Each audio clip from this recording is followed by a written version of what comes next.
I am a Mocha mom, and I'm coming to you on the real to share something I'm dealing with in my Bible study before the Lord in the mornings. I've been looking at the story of Judas, and I always think it's so interesting how God will take a story that I think is completely unrelated to what I'm dealing with and speak to me through it. And He's been using this story to talk to me about my perfectionism. So let's think about Judas. We know the story of Judas. Judas was this guy who had his own ideas about how God was going to deliver the Jewish people from the situation they were in under Roman rule. And he kind of thought, Jesus was going to come in there and take authority by force. And we also know that his honor was kind of off.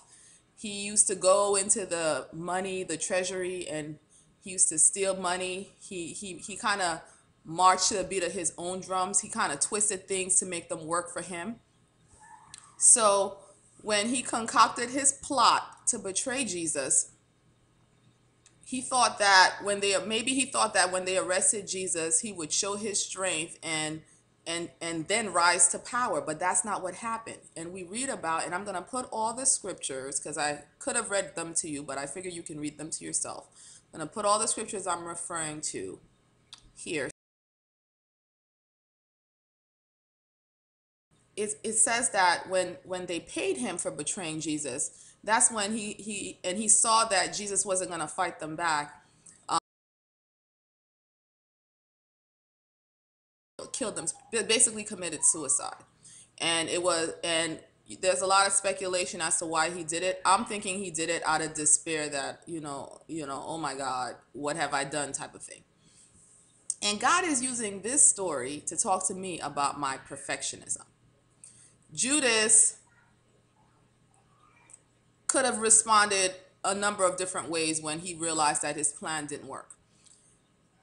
And we know that Jesus would have responded with forgiveness had he come to him and said, I was wrong, forgive me, blah, blah, blah, blah, blah. We know this is true because right before he died, many eyewitnesses said he cried out, Father, forgive them, because they don't know what they're doing.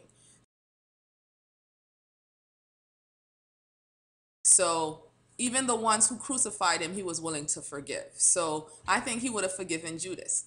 So this is how God is using this story to talk to me about my perfectionism. Perfectionism meaning that I hold myself to a really high standard. Unfortunately, sometimes I hold others to that same high standard.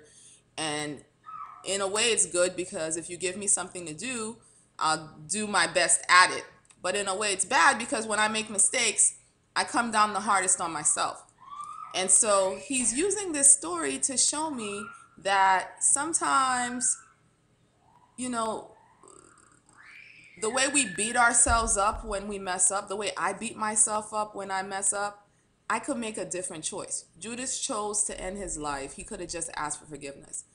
I could just choose to let go. I could just choose to realize that a lot of things are not in my control, that it's okay to make a mistake and learn from those mistakes. Um, just a thought that he would forgive Judas for betraying him unto death. And I'm always amazed by how he dealt with Judas, how he never just came out right and said, you liar, I know what you're up to. And he did. He clearly knew what Judas was up to. There's a passage where his disciples ask, who's going to betray him? And he clearly identifies Judas. So he knows Judas is going to betray him.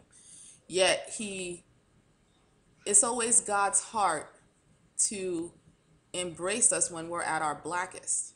And I have to accept that for myself in my perfectionism, that when I feel my lowest, when I feel like I've messed up the most, that I could just turn to God and just admit it. Just ask for help. Just let go. Just give up. So anyway, that's what I'm dealing with. So I hope that helps somebody. Be blessed.